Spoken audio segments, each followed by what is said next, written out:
Bien, vamos a ver ahora otro tema importante que tiene que ver con la culpabilidad del pecado. Vamos a hablar primero de una introducción, una noción, ¿no? Leemos y luego explicamos. Entendemos por culpabilidad la calificación de un acto como merecedor de un castigo, estando obligado el infractor a dar una satisfacción a la justicia de Dios por la violación responsable de la ley. Por eso, la ira de Dios es la reacción del carácter santo de Dios contra el pecado. La justicia de Dios amenaza al hombre pecador por cuanto éste es digno de castigo. Explicamos un poco. ¿Qué entendemos por culpabilidad desde el punto de vista bíblico? La culpabilidad es que todo acto pecaminoso merece un castigo.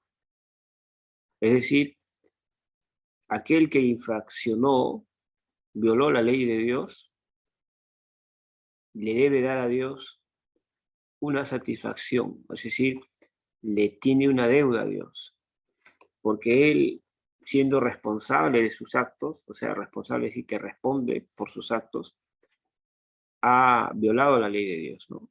Entonces, la ira de Dios es la reacción de la santidad de Dios. Dios es santo por naturaleza, dice la Biblia 3 veces santo, y Dios no puede tolerar la maldad, el pecado, la injusticia. O sea, nada inmundo puede estar en su presencia.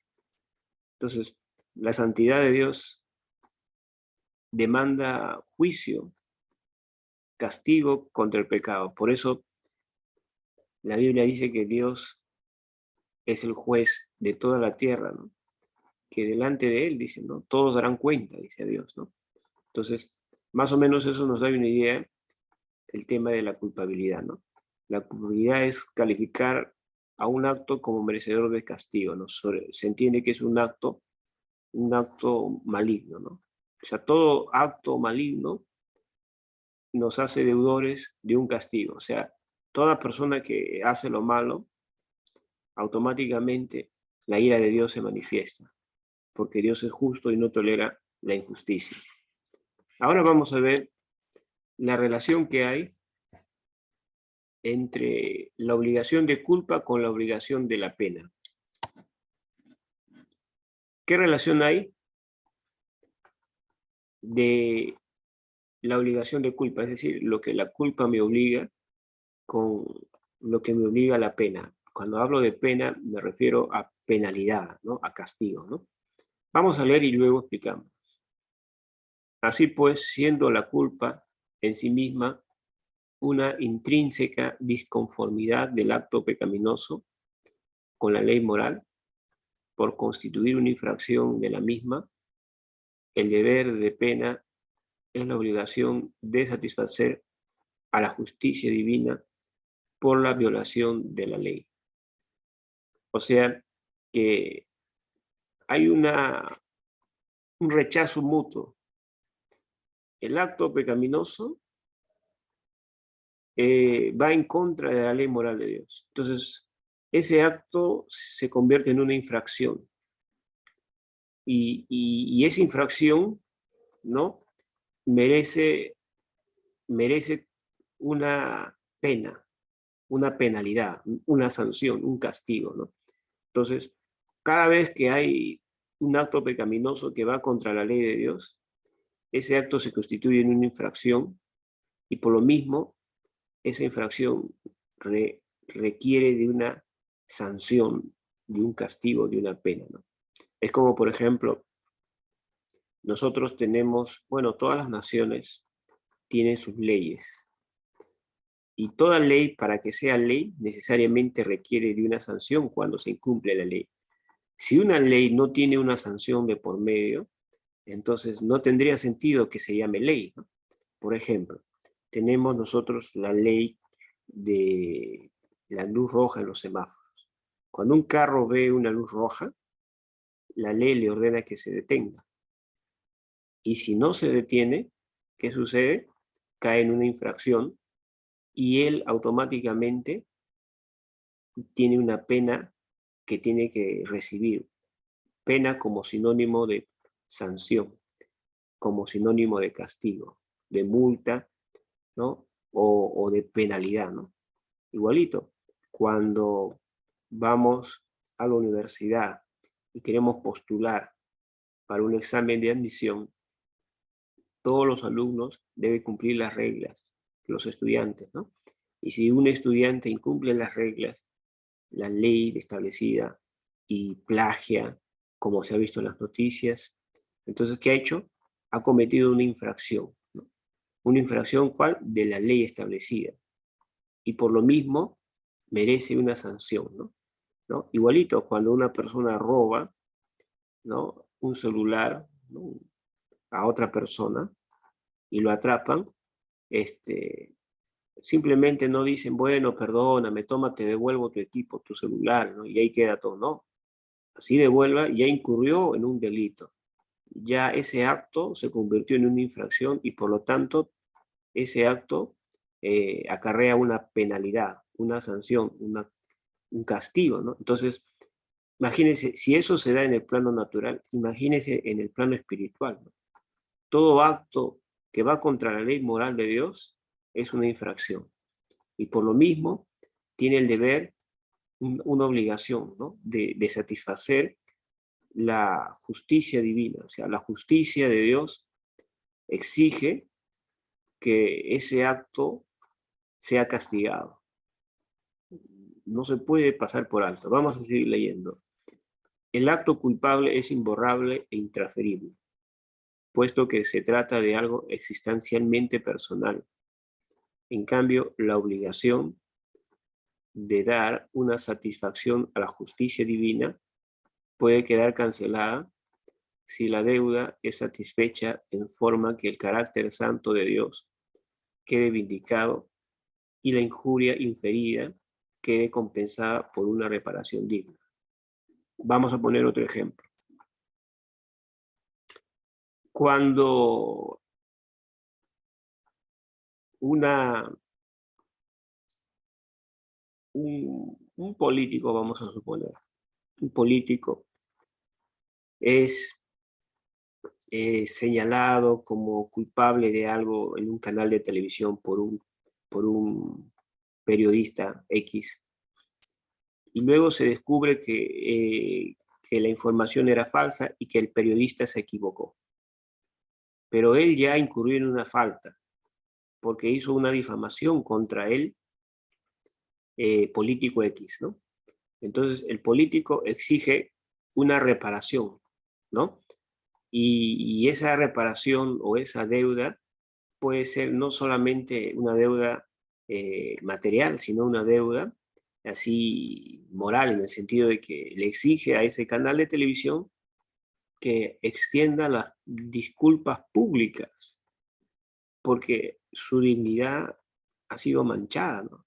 Y así como públicamente a nivel nacional me han, ¿no?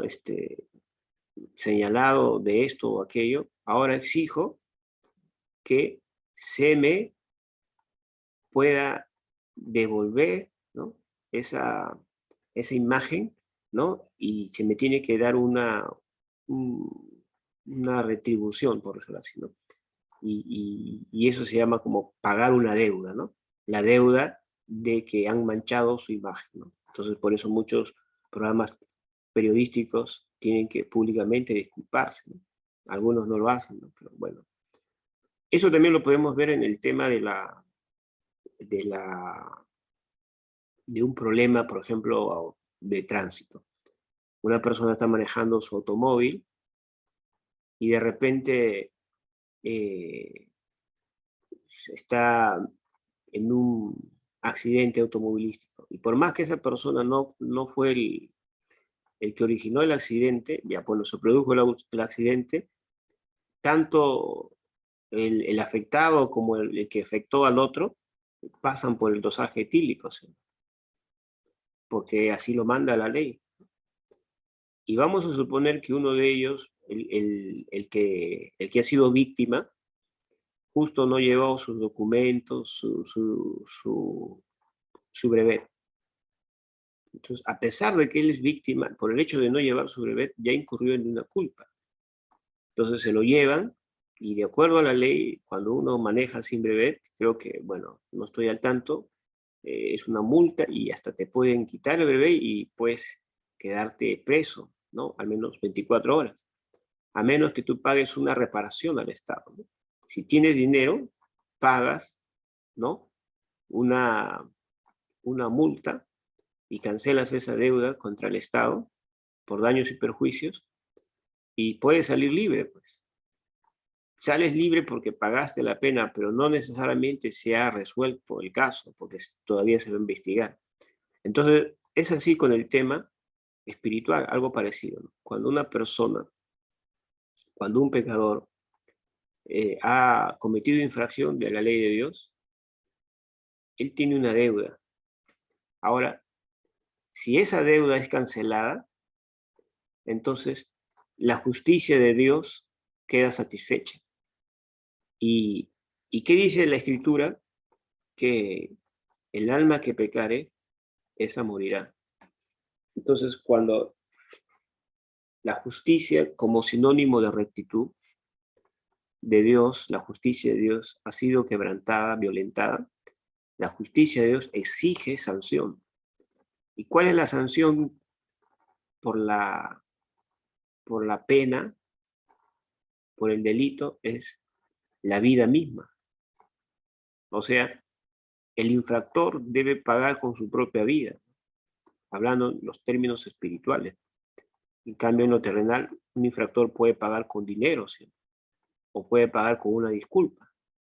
En el plano espiritual, cada vez que hay un pecado de por medio, atenta contra la justicia divina, contra el orden de Dios, y por eso hay una pena. ¿Cuál es la pena? La vida misma del infractor, o como dice el texto, el alma que pecare, esa morirá. O sea, cuando es castigada esa alma por su maldad, entonces la deuda ha sido cancelada. ¿Te das cuenta? Entonces, así se trabaja en el mundo espiritual. Bien, vamos a ver otro aspecto. Ahora bien, el pecado, en cuanto que es una injuria a la infinita santidad de Dios, comporta una deuda personal, como cuando una persona da una bofetada a otra, necesitándose, por tanto, una satisfacción personal para reparar la injuria. Vamos a suponer que hay dos personas, están discutiendo y una se sale de las casillas y le da una bofetada a otra persona. Entonces, la otra persona la puede, la puede denunciar, ¿no? Y esa persona que ha cometido la infracción está en deuda de reparar, ¿no?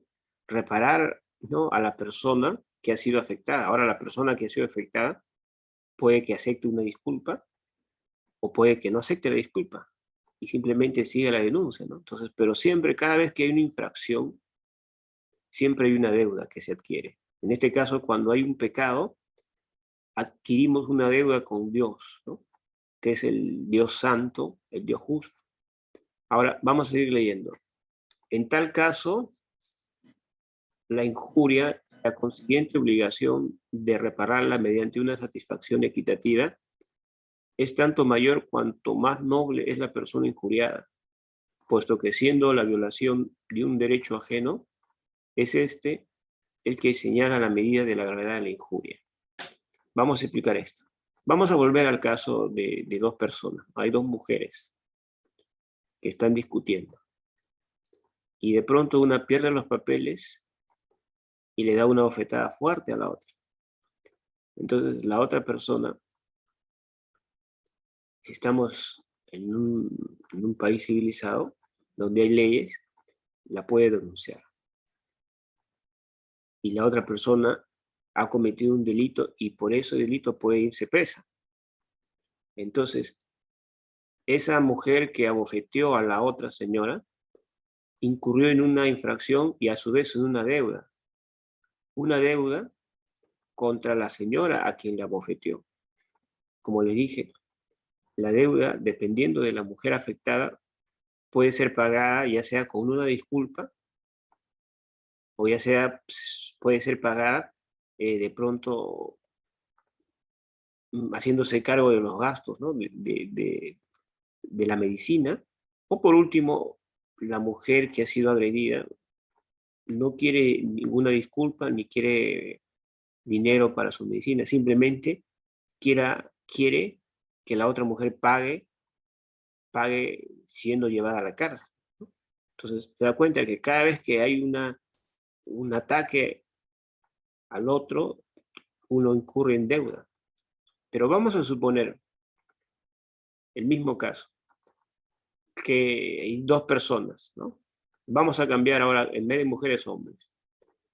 Un hombre le da un golpe en el rostro, un puñete, ¿no? En el rostro a otro hombre. Y se aplica el mismo sistema. Pero ¿qué pasa si ese hombre es el presidente de la República? Entonces, la, la pena y el agravio es mucho mayor cuando la persona que ha sido dañada tiene un alto rango, ¿no? Se da cuenta, tiene un cargo mucho más elevado. Entonces, se multiplica, porque ya no está hablando entre dos iguales, sino que le has abofeteado o has golpeado a una persona que tiene una investidura, pues, como el presidente o un congresista.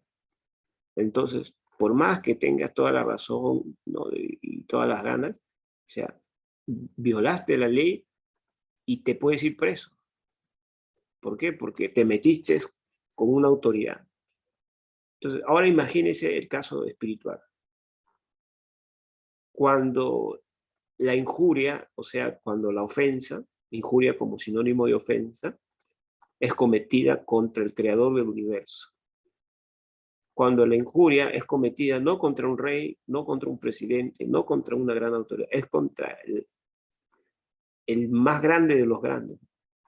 Entonces, ¿cómo se debería hacer la pena? Imagínense, ¿no? Terrible debería ser la pena, ¿no? La sanción para aquel que cometió semejante injuria, semejante, ¿no? Daño, es terrible dependiendo a quién se lo hizo, ¿no? Si lo haces a un ángel, a un arcángel, a un querubín, no, se lo haces al mismo Rey de Reyes y Señor, el Creador del universo, al Todopoderoso. Entonces imagínate qué clase de culpa tendría que recibir aquel ofensor, ¿no? Entonces, igualito, vamos a leer el tercer párrafo. En cambio, el valor de la satisfacción se mide por la dignidad de la persona que hace la reparación, pues ésta expresa, como todo obsequio, la intención de la persona donante. Vamos a volver al mismo ejemplo. En el primer ejemplo vimos que dos mujeres están discutiendo y una le da una bofetada fuerte en el rostro a la otra y automáticamente la mujer que abofeteó incurre en una pena. Ha cometido un grave delito y está en deuda con la otra mujer. La otra mujer puede decirle, la deuda me la pagas con una disculpa, la deuda me la pagas dándome dinero para comprar mis medicinas que me has hecho, o simplemente la deuda la pagas yendo a la cárcel. No quiero tus disculpas, no quiero tu dinero, te vas a la cárcel. Puede ser, ¿no? Ahora vamos a poner el siguiente caso que hemos dicho. Son dos hombres. Un hombre le da un golpe fuerte en el rostro con el puño a otro. Pero ese otro no es cualquier hombre, es una autoridad que tiene una gran investidura como el presidente. Entonces, ese daño, esa ofensa se multiplica porque el personaje que ha sido agredido es más noble, es de mayor rango. Entonces, tu pena o tu sanción se va a multiplicar también. Entonces, tu deuda es terrible. Pero vamos a suponer el tercer caso de que, si bien es cierto, le has golpeado con el puño en el rostro al presidente, tendría que de pronto otro presidente, lo vamos a poner de otro país vecino, que quiere interceder por ti. Entonces, otro presidente que está al mismo nivel del presidente que has dañado, dice, eh, yo voy a hacerme cargo de él, te pido que lo perdones. Entonces, de presidente a presidentes, como que puede que te acepte, ¿no? Y seas librado de la culpa. Ese mismo mecanismo se aplica en el mundo espiritual, con Jesucristo. El hombre ha bofeteado el rostro del Todopoderoso. El hombre, con su maldad, se ha levantado en puño abierto contra el Creador del universo, y el hombre merece el peor de los castigos. Y no hay deuda, no hay satisfacción que pueda dar el hombre para poder tranquilizar, ¿no?, al ofendido, salvo que venga alguien de la misma investidura, de la misma nobleza, del mismo peso, que pueda pagar tu culpa, ¿no? Entonces, de esa manera, tu culpa queda saldada. ¿Por qué? Porque alguien de la misma envergadura, de la misma dignidad que el ofendido, ha pagado la culpa. Y eso nos lleva a Jesucristo. ¿Se da cuenta? Eso se aplica mucho en el plano espiritual. Vamos a ver otro aspecto. Solo el Hijo de Dios puede reparar el pecado. Solo el Hijo de Dios. Para contrarrestar la injuria que el pecado infiere a la santidad divina, hacía falta que el reparador fuese también de nobleza infinita, divina. La satisfacción que hubiese podido ofrecer la humanidad entera nunca habría podido llegar al nivel exigido. Vamos a suponer que los hombres, por su propia cuenta, quisieran retribuir a Dios, reponer, no, resarcir, ¿no? O querer satisfacer, ¿no?, la justicia divina, ¿no? O sea, el hombre jamás no podría alcanzar, satisfacer la justicia divina, porque se ha ofendido no a cualquier ser humano, no a cualquier rey, no a cualquier ángel, se ha ofendido al más santo de los santos, ¿no? Al creador de todo, al que lo llena el universo, al perfecto, al todopoderoso. O sea, ¿qué podríamos darle, no? ¿Qué podríamos pagarle que satisfaga su justicia, ¿no?, que aplaque su ira? Nada. Entonces, ¿por qué? Aquí está el punto número uno: por ser indigna al proceder de una humanidad pecadora. O sea, ningún ser humano podría pagar a Dios y buscar que Dios se quede satisfecho, porque todos son pecadores. Y dos, por ser limitada por la condición misma de todo ser creado, que es incapaz de dar una satisfacción infinita. El ser humano, al ser un ser finito, no podría jamás aplacar la ira de un ser infinito.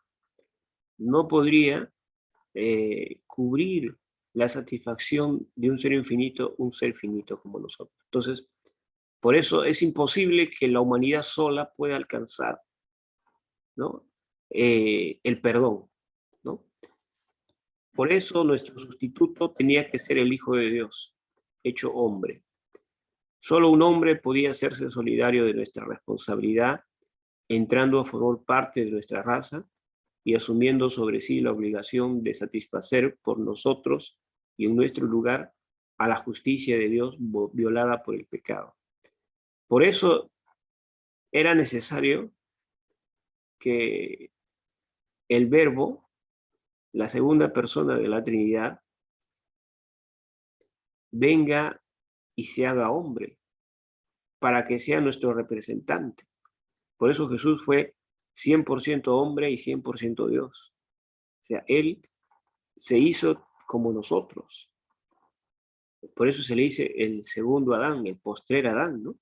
Entonces Jesús tenía todas nuestras características, fue hecho semejante a nosotros en todo, dice, en todo. Tenía hambre, tenía sueño, tenía sed, se alegraba, a veces se enojaba contra el pecado, a veces se sentía triste, solo. O sea, era un ser humano igualito como nosotros, pero al mismo tiempo era Dios también. Por eso se llama Dios hecho hombre. Entonces, Jesús era el único que podía pagar el pecado. Entonces, el hombre, la humanidad estaba condenada.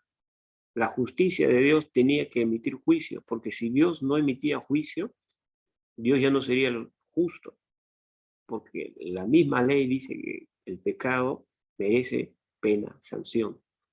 Entonces, Dios de todas maneras tenía que castigar a la humanidad.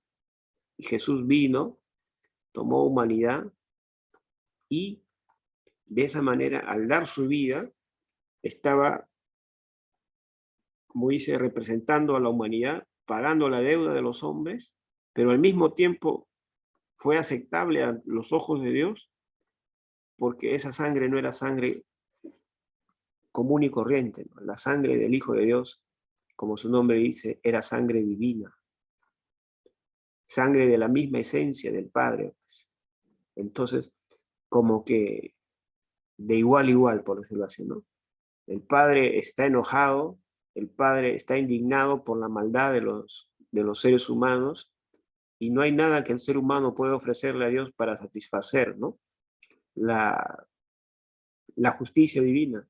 Entonces, la misma segunda persona de la Trinidad desciende a la tierra, toma forma humana, muere en representación de los hombres, y esa muerte, si es aceptable a Dios, ¿por qué? Porque es la sangre de la misma segunda persona de la Trinidad, ¿entiendes? Del mismo Dios hecho hombre, ¿no? Entonces, Dios Hijo muere y derrama la sangre, y esa sangre la ve Dios Padre, y Dios Padre la acepta, porque no es cualquier sangre, es la sangre del Todopoderoso también, ¿no? Entonces se da cuenta cuán importante es este tema para entender muchas de las grandes doctrinas. Vamos a continuar aquí. Solo una persona divina podía ofrecer una satisfacción que equilibrase en los platillos de la balanza el peso de una injuria hecha a la santidad infinita. El Hijo de Dios, Dios verdadero y hombre inocente, en una sola persona divina engendrada por el Padre como respuesta generosa al mismo, y por la que fue creado el hombre a imagen y semejanza de Dios, podía satisfacer equitativamente la injuria y reparar la imagen de Dios deteriorada en el hombre por el pecado. Así, la solidaridad con Jesús nos cancela la deuda ya contraída por la solidaridad con el Adán pecador. Entonces se da cuenta que gracias a Jesús ya ha sido pagada la pena, la deuda ha sido cancelada. Dios ya se siente satisfecho, dice, ya me han pagado la deuda que me debía. Por eso todos los hombres que están en Cristo, dice, no hay condenación para los que están en Cristo Jesús. Todo hombre y mujer que se une a Cristo por la fe, se rinde a Él, se entrega a Él, pone su confianza en Él, automáticamente eh, para ese hombre, esa mujer, la deuda ya ha sido pagada delante de Dios. Y el día que Él ha de morir, ¿no? Él va a entrar a la presencia de Dios porque ha sido cancelada su deuda. El Padre no le va a exigir nada porque dice, Jesús pagó tu deuda.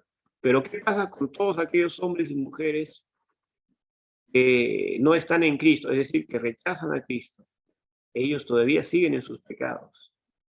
Y como no hay nadie quien ha pagado por sus pecados, ellos mismos tendrán que morir, ¿no? En la condenación eterna. Por eso, la solidaridad con Jesús nos ha cancelado la deuda, ¿no? Así como la solidaridad con Adán nos transmitió la culpa. ¿Se acuerdan que les dije que Adán, ¿qué nos heredó? Culpa. Sin haber pecado, nosotros ya éramos considerados culpables por causa de Adán. Pero ahora, por causa de Jesús, sin haber hecho bien alguno, ya Dios nos considera justos. ¿Gracias a qué? a la justicia de Jesús. Jesús vivió una vida justa y recta, nunca pecó.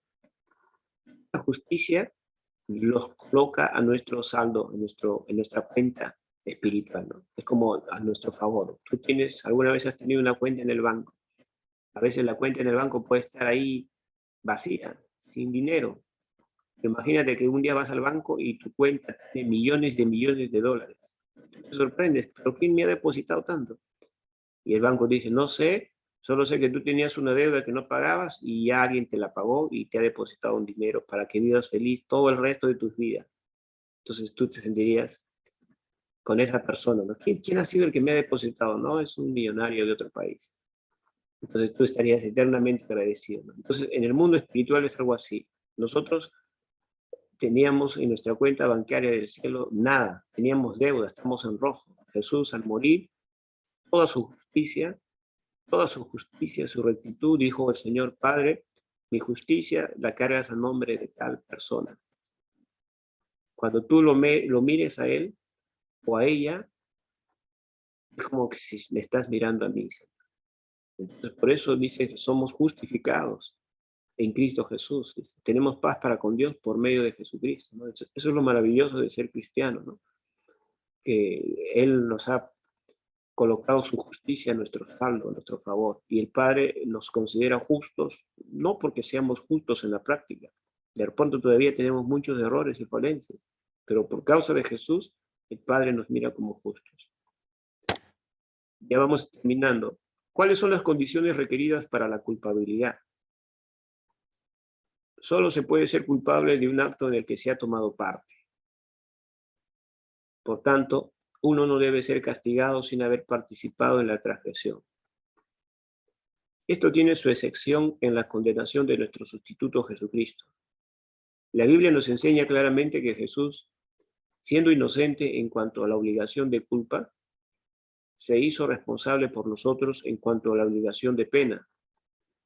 Es decir, aun cuando no cometió ningún pecado, cargó con la obligación de responder ante la justicia divina por los pecados de todo el mundo. Entonces, vamos a explicar un poquito. O sea, técnicamente hablando, nadie puede ser culpable de algo que no ha cometido, ¿no? Y menos nadie puede ser castigado si antes no ha cometido una transgresión. En el caso del Señor Jesús, hay una excepción. ¿Por qué? Porque Jesús, en realidad, no tenía culpa. O sea, él no era considerado culpable, porque recuerden que él fue engendrado por el Espíritu Santo y él no heredó la culpa de Adán y menos la corrupción de Adán. Entonces, él era sin culpa en ese sentido, pero él, al tomar nuestro lugar, ¿no? Como ser humano, entonces él sí tomó la penalidad o la sanción que los hombres deberían haber tomado. O sea, él no tenía culpa, pero a su vez, él de manera voluntaria se sometió al castigo, por decirlo así. Entonces, él tomó nuestro lugar y él pues sufrió el castigo del Padre. Recuerden cuando estuvo en la cruz, él dijo, Dios mío, ¿por qué me has desamparado? Porque en ese momento, según muchos teólogos, dicen que toda la maldad de los hombres estaba siendo puesta sobre Jesús. Todo el pecado, incluso de los seres humanos que todavía no habían nacido y que iban a venir después, incluso de los nuestros, todas esas maldades iban a ser puestas en Jesús. Y el Padre, como es santo, así sea su propio Hijo, no podía tolerar el pecado. Entonces el Dios Santo tuvo que castigar a su propio Hijo con la muerte, porque la paga del pecado es la muerte. Entonces Jesús, en ese momento, todo el pecado de todos los tiempos, de toda la humanidad, fue puesto en él.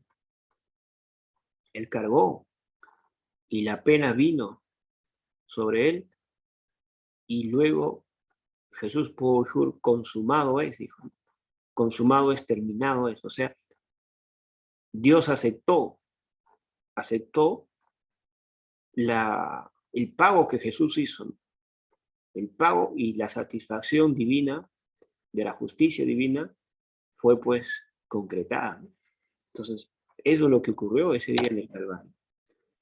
La culpabilidad es el resultado directo del pecado, en cuanto que es algo objetivamente inherente al acto pecaminoso como tal, mientras que la depravación es algo que afecta directamente al sujeto pecador. Por su antagonismo con la santidad de Dios, el pecado comporta polución o mancha interior. Por su antagonismo con la voluntad de Dios, culpabilidad, la cual es descrita en el Nuevo Testamento como deuda. Entonces, hay dos aspectos, ¿no? Primero, el pecado es una mancha que se levanta contra la santidad de Dios, y por otro lado, el pecado es una deuda. O sea, el pecado tiene dos aspectos, es una mancha y es una deuda. Ahora, polución y culpabilidad no siempre siguen el mismo camino.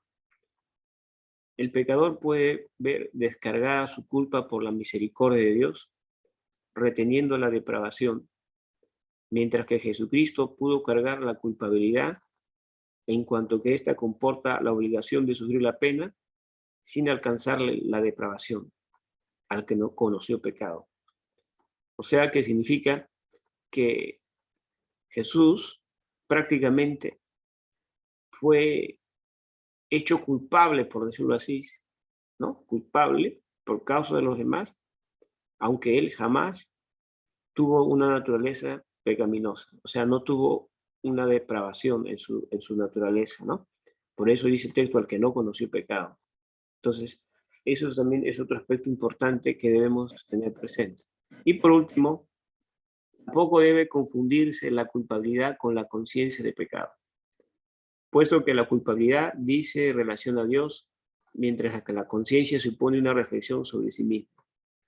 Más aún, la conciencia llega a cauterizarse, endurecerse, como una cicatriz en carne viva que se cauteriza con hierro candente, a medida que se incrementa la culpa o la mala intención. Esto no quiere decir que se pueda silenciar completamente la voz de la conciencia. Puede pasar el tiempo del arrepentimiento, pero no el del remordimiento. En contraste con el amortiguarse de la conciencia a medida que el hombre se une en el pecado, tenemos el gran consuelo que la frase del Bautista en Juan 1:29 ofrece a todo verdadero creyente.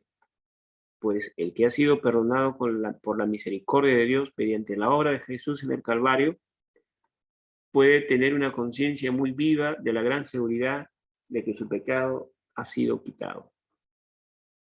Eso es lo que dice Juan el Bautista.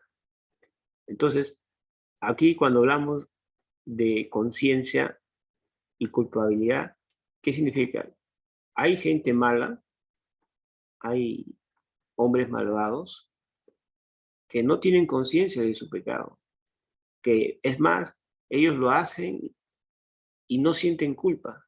Hay gente que dice, si todo el mundo roba, yo también tengo derecho a robar. O dicen, no hay trabajo, pues ¿qué quieres que haga? No hay trabajo, tengo que robar. Entonces hay gente que tiene eh, casi nada de conciencia de culpa. O sea, su conciencia está cauterizada. Pero eso, el hecho de que su conciencia esté cauterizada, no los libra de culpa. Entonces, generalmente la mayoría de los seres humanos, cada vez que comete un delito, su conciencia misma le juzga. Pero eso no significa que todos. Hay gente que la conciencia la tiene cauterizada y sigue siendo, y para ellos está bien, no tiene ningún delito, ¿no? Entonces, no basta con la conciencia, que hemos dicho, ¿no? Ahora, en el caso de los creyentes podemos encontrar una buena conciencia cuando sabemos de que hay alguien que pagó nuestra deuda y que cada vez que Dios nos ve a nosotros, nos ve que Cristo ya pagó por adelantado por nosotros. Entonces nosotros somos eternamente agradecidos a Dios. Somos los seres humanos más dichosos de la tierra porque, como dice Pablo, somos más que vencedores por medio de aquel con ese amor. Prácticamente la salvación, dice, no nos ha costado nada porque le costó todo a Cristo. Pero sin embargo, el hecho de que no nos cueste nada no significa que sea barata, sino que sea gratuita. Es muy diferente decir gratuita a barata. Bien, eso es lo maravilloso de que Cristo Jesús pagó la deuda del pecado para todos aquellos que ponen en Él su confianza. Bien, eso sería lo que tendríamos que compartir en esta